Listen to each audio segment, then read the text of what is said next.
Você já prestou atenção que uma cidade quer falar? E fala. Uma cidade fala pelas suas lideranças, que convivem com a população e sabem o que a população precisa que seja dito. Esse é o podcast Fala Aparecida. Nós estamos conhecendo as lideranças aparecidenses. Estamos destacando os vereadores, candidatos à reeleição ou candidatos pela primeira vez a uma vaga no Legislativo Aparecidense. Vem conosco.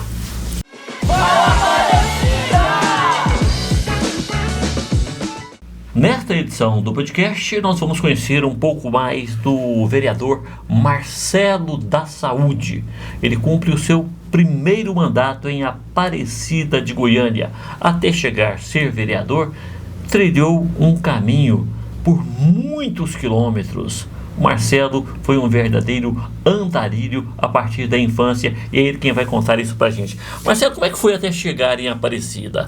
Sai de um extremo de Goiás, Santa Isabel, vai parar lá na Bahia, passa por Brasília e acaba em Aparecida de Goiânia. Que trajetória foi esta? Então, Kleber, como você muito bem já disse, né, sou filho de nordestino.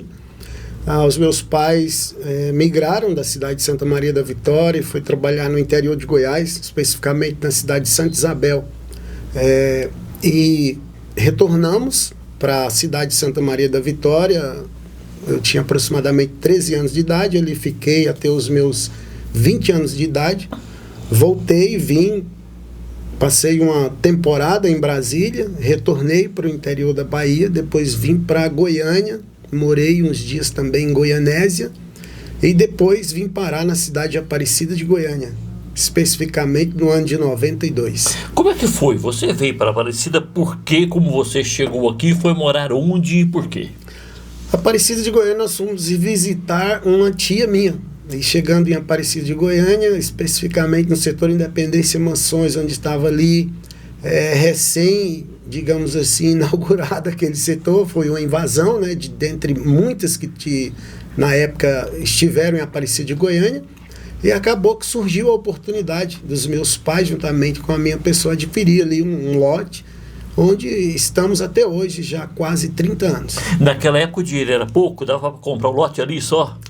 Olha, e foi assim, né? Ainda foi parcelado ainda. Ainda foi parcelado. O vendedor ainda foi benevolente. Benevolente, né? A pessoa, acho que tinha adquirido alguns lotes ali, acabou migrando para uma outra cidade, acabou que nós estávamos ali, surgiu a oportunidade, adquirimos um lote e estamos ali até hoje. Pois é, e aí para chegar a vereador, naturalmente você andou demais em Aparecida de Goiânia, virou o Marcelo da Saúde.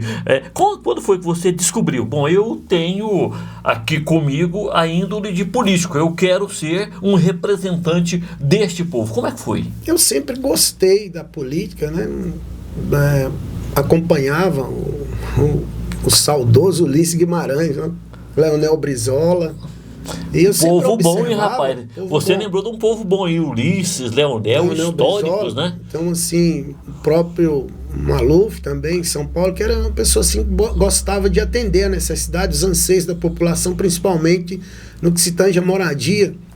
E acabei casando, a minha esposa ela é enfermeira, e por ser um setor de invasão, surgiu a necessidade ali, as pessoas acabou descobrindo que a minha esposa era enfermeira e ela fazia ali os primeiros cuidados, curativo, furar a orelhinha das crianças.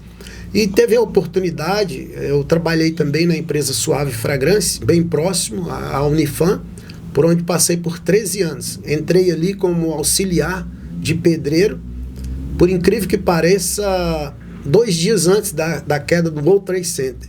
Iniciei ali como ajudante de pedreiro e quando saí daquela empresa, eu já saí como comprador da empresa. Me ofereceram uma oportunidade, fiz um curso também, bacharel de administração na Unifam, e decidi então partir para a vida pública. Ajudei 3 vereadores nesse município, e ambos foram eleitos, e depois eu conheci de fato Maguito Vilela, o qual me deu uma oportunidade na Secretaria de Saúde, Aí nasceu o Marcelo da Aí Saúde. nasceu o Marcelo da Saúde, porque a minha esposa já fazia esse trabalho e a gente acabava que levava algumas pessoas Então, pro Araújo. você foi um homem assim meio guinchado pela profissão da esposa. Sim. A dona Irani, que é enfermeira padrão, né? Sim. Para quem não sabe o que é enfermeira padrão, a enfermagem tem duas áreas. A área técnica, que as pessoas fazem um curso técnico para auxiliar o enfermeiro padrão. O enfermeiro padrão tem o curso superior, cientificamente qualificado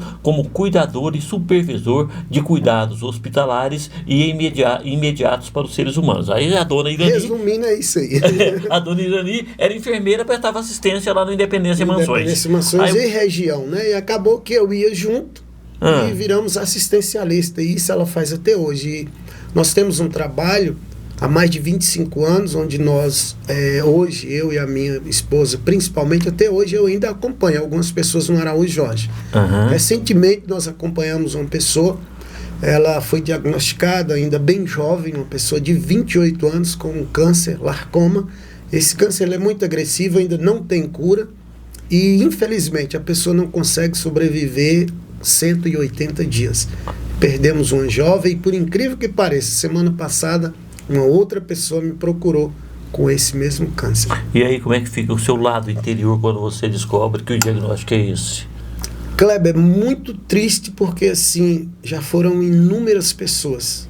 É uma doença maldita e, às vezes, eu tenho uma amiga que ela fala assim, a maioria das pessoas não entende, mas a gente sabe que existe um Marcelo da Saúde que põe uma capa como super-herói de manhã e que sai em busca de ajudar algumas pessoas que precisam, mas à noite ele tira essa capa e às vezes a gente acaba levando para casa com a gente a dificuldade de muitas pessoas, onde que a maioria, eu já conheci pessoas que a própria família abandonou ela numa fase terminal de CA. Então assim, a gente faz esse trabalho, não gosto, nem eu nem a minha esposa, de expor ninguém, de me aparecer pelo fato disso. Você chora? Demais. Quando chega na sua casa, assim, você lembra aquela jovem, muito, você chora? Muito. Essa última jovem mesmo, que ela faleceu, nós acompanhamos, eu e a minha esposa, e alguns médicos amigos, que também fazem esse trabalho sem querer aparecer, e ela viveu por 174 dias, e nós acompanhamos ela desde o início até o final. Inclusive, nós a acompanhamos o seu velório no interior da Bahia, na cidade correntina. E aí, quando você chegou e falou pro Maguito, o Maguito te ofereceu a oportunidade, você falou para ele que queria trabalhar onde e por quê? Como foi? Primeiro eu fui trabalhar no RH geral. Você não tem cara de quem mexe com RH geral, sabia? Mas vamos lá, e aí? Me colocaram em uma sala com ar-condicionado, com duas pessoas ali para me auxiliar, e primeiro a gente foi tomar conta das contas daqueles que faziam empréstimo junto à Caixa Econômica Federal e BB, Banco Brasil. E um dia ele chegou, ele sempre aparecia às vezes à noite lá e pedia, foi ele que deu pontapé inicial com relação...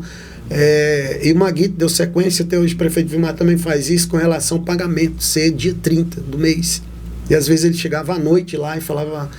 E ele chegava bem discreto, às vezes você estava ali cabisbaixo, principalmente fechar a folha de ponto, ficava só o pessoal do RH, e ele chegava ali discretamente, e de repente colocava a mão na mesa, olhava e falava assim: eu preciso que vocês terminem a folha de ponto ainda hoje, porque eu quero fazer o pagamento dos funcionários amanhã para estar na conta. Aí você foi lá. E aí eu havia falado essa área das, digamos, para o secretário que ali não era a minha área, porque eu não nasci, eu me sentia um pássaro em uma gaiola, resumindo.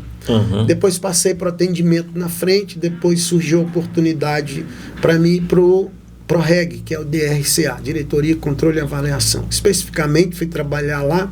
O que faz lá nessa diretoria? Diretoria é onde regula os exames de alto custo. Aí já era saúde. Sim, as cirurgias da cidade. O município tem compactuação com outras cidades.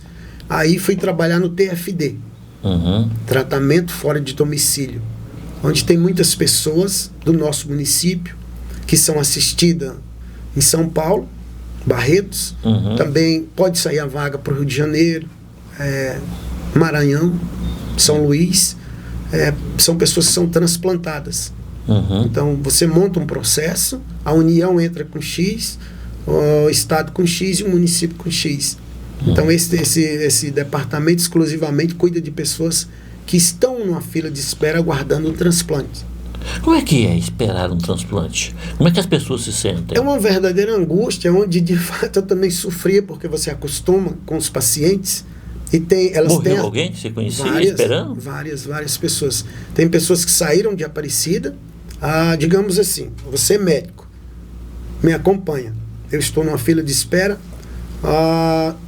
saiu o transplante, entre em contato com a pessoa responsável, ou pelo paciente, ou pelo TFD. O TFD entra em contato com essa pessoa, tem passagens, são custeados passagem aérea, tem pessoas que não se sentem bem ir de avião, vai via terrestre, e essa pessoa tem que estar em determinado lugar, digamos, em Ribeirão Preto, São Paulo, para fazer um transplante. Alguém sofreu um acidente, a família doou os órgãos, se essa pessoa for compatível com aquele órgão que ela está esperando, digamos o rim, foi doado, entra em contato com ela, fala, olha, o Dr. Kleber entrou em contato, Marcelo, chegou a sua vez de você ser privilegiado com transplante.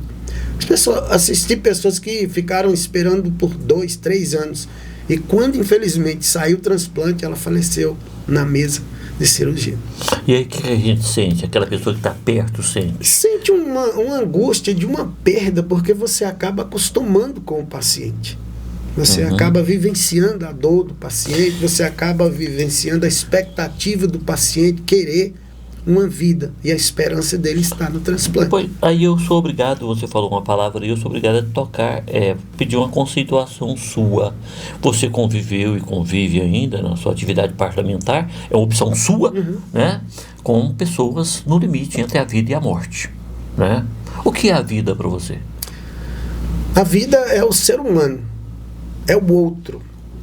O meu filho até ele fala assim, pai, eu não consigo entender como que o senhor tem essa paixão. Às vezes a minha esposa, ela acorda e ela me liga e fala, onde você está?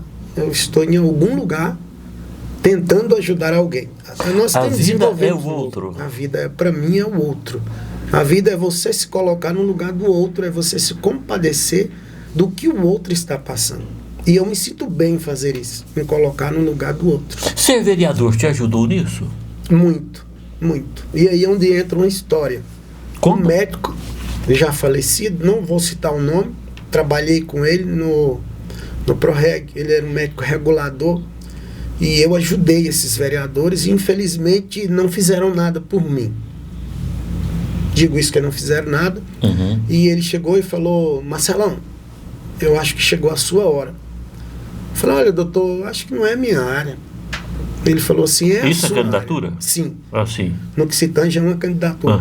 Eu falei, olha, eu acho que não é a minha área. Eu vejo que as pessoas têm um grande gasto. A pessoa, ou ela tem um poder aquisitivo financeiro, ou ela então tem que ter um trabalho prestado. Ele falou, aí é onde entra, você tem um trabalho prestado. Você ajuda pessoas, você serve pessoas. Então eu creio que chegou a sua hora. Vamos parar de fazer travesseiro para os outros e vamos fazer um para você. Porque se você consegue ajudar 10 pessoas, com um mandato você vai conseguir ajudar 50. E tem conseguido? Tenho. Com algumas limitações, mas tenho ajudado muitas pessoas, graças ao nosso bondoso Deus. E aí, Kleber, seguindo para resumir, eu falei, doutor, eu não gostaria, porque se fosse para mim contribuir para alguém, tipo, eu vou colocar um Citroën no carro, preciso de doar gasolina, eu não quero isso. Ele falou, você não precisa. Seu nome é Marcelo da Silva Oliveira, vamos tirar o Silva e vamos colocar Marcelo da Saúde. Se o TRE aceitar, eu tenho certeza que você vai ter uma boa aceitação. E aí surgiu a oportunidade, e eu coloquei o meu nome à disposição, e a população entendeu. E eu fui eleito, não na base do prefeito, Gustavo Mendanha, eu estava na base do governador, no PSC exclusivamente, e acabou que eu fui eleito. Eu lembro que os meninos fizeram um levantamento, eu apareci em 10º lugar no PSC.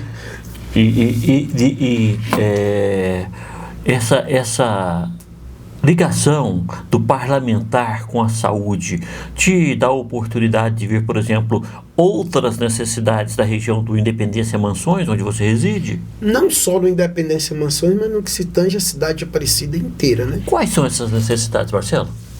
Kleber, a necessidade hoje, eu vejo, e até havia já comentado com um advogado que trabalha comigo, para a gente ver se era necessário, como colocar, tem um projeto, porque eu não concordo hoje, como a Secretaria de Saúde baixou uma lei, e assim, por exemplo, hoje o médico em Aparecida de Goiânia, eu até conversei com o secretário e disse que eu vejo os médicos hoje como uma empregada doméstica. Médico em Aparecida, ele não tem direito de adoecer, não sei se você sabia disso. Não aceita um atestado. O filho de um médico não pode adoecer, ou seja, ele só ganha se ele trabalhar. Então eu vejo isso inadmissível. O médico, ele procura, estuda muito, depois faz sua residência, para depois então atuar pelo ser humano, tentando salvar a vida do ser humano, tentando entender a vida do ser humano, para dar um diagnóstico. E a cidade de Aparecida, ela tem feito grandes investimentos na área da saúde, mas eu não concordo. Uma outra coisa que eu também não concordo, e participei até da primeira conferência que foi realizada na cidade de Aparecida de Goiânia, e me expressei com relação a isso. Às vezes, por ironia do destino, tem o que indica. Quem indica? Eu não tenho nenhuma indicação na cidade de Aparecida de Goiânia, como vereador. Eu não tenho cargos de indicação na prefeitura, nenhum. Às vezes, determinada pessoa faz uma combinação com a família, olha, se eu me tornar eleito, vocês me ajudam, eu vou indicar alguém. Pega essa pessoa e indica para a Secretaria de Saúde. A Secretaria de Saúde não dá um treinamento para a pessoa, porque eu digo isso que aconteceu comigo. Pega a pessoa e você vai atuar, indicação de determinado vereador, você vai atuar na UBS de Colina Azul. Aí você chega lá, aí o gestor fala, ó, eu tenho aqui para você ser atendente. Você consegue lidar com o computador? Sim. Não dá um treinamento para a pessoa, joga ela lá. E às vezes eu recebo muitas reclamações de pacientes que são destratados. E infelizmente, o que foi abordado ali naquela conferência é que quando isso acontece com a maioria das pessoas que estão à frente da saúde, elas acabam ficando doentes. Eu digo isso porque aconteceu comigo. Qual é ou quais são os principais problemas da saúde em Aparecida de Goiânia? Ou não tem problema? Tem muitos problemas. Quais são eles? Hoje, por exemplo, eu citaria o dos maiores. A saúde de Aparecida, ela está chegando ao ponto de colapsar, igual aconteceu na nossa vizinha capital, Goiânia. Por quê? Hoje, segundo o levantamento, eu não posso te afirmar isso porque eu não tenho esses dados em mãos, mas nós temos mais de 1.100.000 de cartão SUS. Nós temos média de 600 mil habitantes. Tem alguma coisa errada. Tem alguém com cartão SUS que não é de Aparecida. Não é de Aparecida. Isso é inúmeras. O nome disso é corrupção, né? Todos os dias as pessoas procuram quem seja lá que for. Por quê? Porque a Aparecida hoje tem um hospital que é referência nacional, a HMAP. Temos uma compactuação com alguns municípios para aquele hospital, especificamente. Mas as nossas UPAs hoje, eu digo isso por estar à frente da Comissão de Saúde, de cada 10 atendimentos, 7 é da capital. Porque a capital não tem médico, não tem remédio, não tem pediatra, não tem clínica geral, não tem especialidades. E você não pode aqui agora deter uma pessoa em dizer, olha, eu não vou te atender porque você é de Goiânia. A UPA aparecidense, tá boa, tá ideal? As UPAs de Aparecida de Goiânia, todas elas precisam de reforma. Tanto é que a UPA do Buriti Serena está em reforma. O próprio secretário, doutor Alessandro, o prefeito, eles reconhecem que de fato precisa de reformas urgentes, porque no período chuvoso tem mais água dentro das UPAs do que fora. E às vezes a gente já surgiu a pergunta na mente, quem foi o engenheiro que fez essa obra? Quem recebeu essa obra? Porque foi pago para ser feito um prédio de qualidade, mas infelizmente não tem qualidade. Algumas das nossas UBS deixam a desejar muito no que se tange ao servir o profissional em saúde. Seja aquela pessoa que está na recepção, seja a pessoa que limpa, seja a pessoa do médico. Porque muitas das nossas unidades de saúde, elas têm os ar-condicionados. Porém, não tem como instalar esses ar-condicionados, porque a secretaria alega que quando fez a UPA tem um problema na parte elétrica e que não tem como instalar porque não suporta a energia. Então foi mal feito, né? As UBS, algum problema com elas? É esse que eu acabei de falar, De que a chover lá maioria dentro. delas, essas são as UPAs, né, que são unidades de pronto atendimento 24 horas. UBS, elas hoje funcionam na cidade de Aparecida de Goiânia, das 7 da manhã às 7 da noite, mas tem a maioria hoje, pelo fato que eu já te falei com relação aos médicos, nós temos tem um déficit de médicos. Por Quantos exemplo, médicos faltam para o atendimento se tornar o ideal? Kleber, é difícil eu te falar assim com precisão, porque às vezes tem os chamamentos, a Secretaria de Saúde tem feito a parte dela, fazendo os chamamentos, só que quando os médicos vêm para cá, que vê a realidade em termo financeiro, quando um outro hospital que dá-lhe o direito de uma CLT, que você tem direito de trabalhar 40 horas e que você tem direito de estar com seu filho, acompanhar a sua esposa quando tem uma necessidade, eles não ficam aqui A na Aparecida cidade. paga mal o profissional de saúde? Não é que paga mal, é pelo contexto de ser assim. Você só recebe se você trabalhar. Ou seja, um médico que não tem direito de levar um atestado. Não existe isso. Não existe. Se ele não trabalha, ele não recebe. Ele não recebe. Se ele apresentar o atestado, ele não trabalha. Em contrapartida, também não recebe. Não recebe. Entendi. E sobre a infraestrutura da cidade, Marcelo, ela te agrada? Kleber, de um determinado tempo para cá, sim. Por um outro lado, não. Porque houve-se uma promessa, e isso é promessa antiga, desde o saudoso Maguito Vilela, depois Gustavo Mendanha, e agora com o prefeito atual que está. Fora dito para a população de Aparecida de Goiânia que não ficaria nenhuma rua sem asfalto. E de fato existem muitos setores em Aparecida de Goiânia, eu não consigo te falar com exatidão a quantidade, mas existem muitos que na época da chuva é lama e agora é poeira.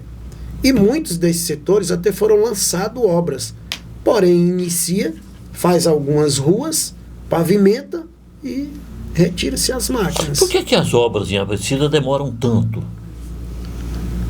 Olha, Kleber, eu vi uma entrevista com o Alexandre Garcia e o Marcelo Pai, que era dono da Odebrecht. E eu acho que eu resumiria da mesma forma que ele respondeu. A pergunta foi feita do Alexandre Garcia para ele, dizendo assim: escuta, por que na América, na Europa, a empresa Odebrecht, na época Odebrecht, né, faz de fato, vocês são contratados para fazer asfalto, e vocês fazem. E aqui no Brasil, vocês são contratados para fazer asfalto, faz um asfalto de péssima qualidade. Ele resumiu, disse: na Europa, eles de fato nos contratam e nos pagam para fazer asfalto.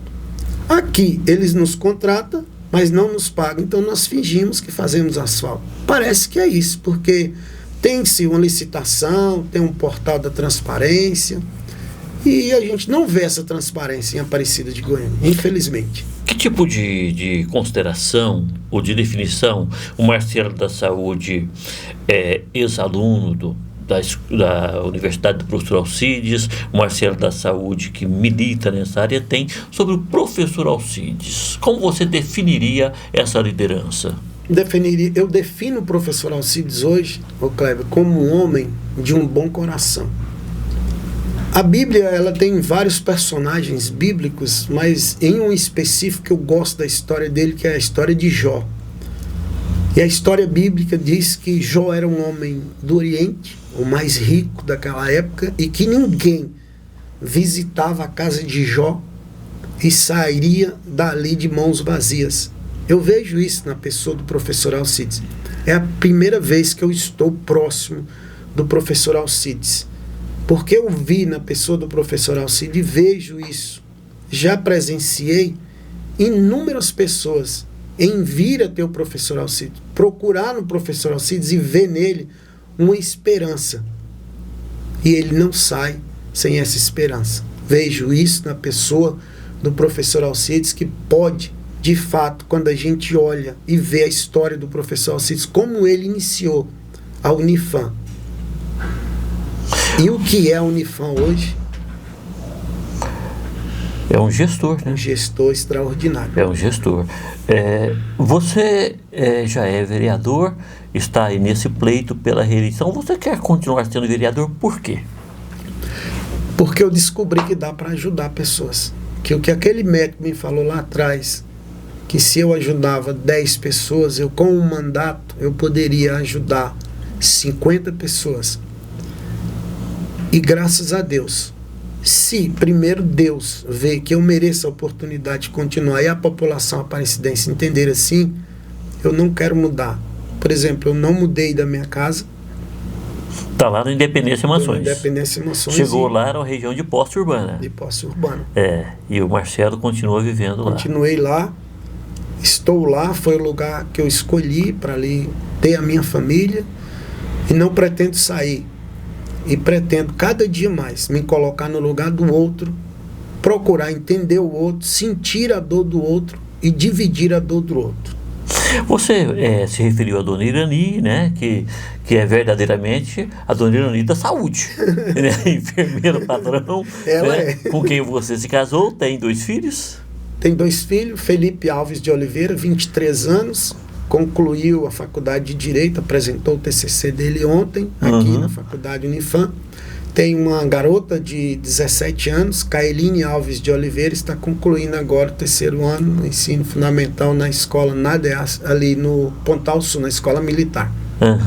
Então você falou aí sobre a família, falou sobre a Dona Irani. O que é o casamento, Marcelo?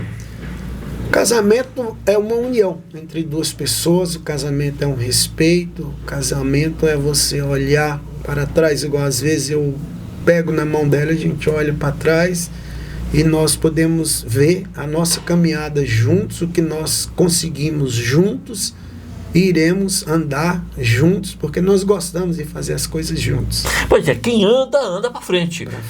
Então, como será a Aparecida na frente? O que você deslumbra? Como a gente deve imaginar? O que a Aparecida pode chegar? Onde a Aparecida pode chegar? Como a Aparecida deve ser no futuro? O que a Aparecida precisa? A Aparecida de Goiânia hoje, ela se destaca a nível nacional, né? Como uma cidade que, como todo mundo diz, quando eu cheguei aqui, era na época, nós éramos considerados como os aparecidenses pé de Todd. Eu também sou dessa época. Você chegava ali no Buriti Shopping, né, o cara olhava pro seu pé assim, você ia comprar alguma coisa e falava, ixi, isso aí é lá da região Colina Azul, Tiradentes, Independência Mansão e Nova Cidade. Não tem trabalho, não vende. E quando a gente olha para trás e vê as transformações de todos os gestores que passaram, que cada um deles tiveram a sua contribuição, e agora é a hora da mudança, agora é a hora de nós, todos os aparecidenses, ver que está na hora de entregar a cidade de Aparecida de Goiânia na mão de um gestor. Alguém que de fato entende o que é administrar. Alguém que consegue ter um olhar, não um olhar de galinha, só no presente, mas alguém que consegue visualizar e deslumbrar um futuro com um olhar de águia. O que é a honestidade? A honestidade, para mim, eu aprendi com meu pai. É um analfabeto, mas ele dizia assim, filho, se você fazer um acordo com alguém, você cumpra, porque a única coisa que você não pode recuperar é algo perdido. Se você deu a sua palavra, você cumpra. E eu cresci vendo meu pai, ele fazia os negócios, e se ele falasse para ti, eu vou te pagar amanhã 10 horas, ele chegava na sua casa 9, mas não esperava você chegar na minha casa 10:05. Pois é, e nós cumprimos honestamente o nosso dever de mostrar para você, do Fala Aparecida, um pouco mais do vereador Marcelo da Saúde do PSDB, que busca a reeleição no pleito deste ano. Este foi o podcast Fala Aparecida. Você continua conosco, acesse o nosso podcast e vai conhecendo também as lideranças aparecidenses.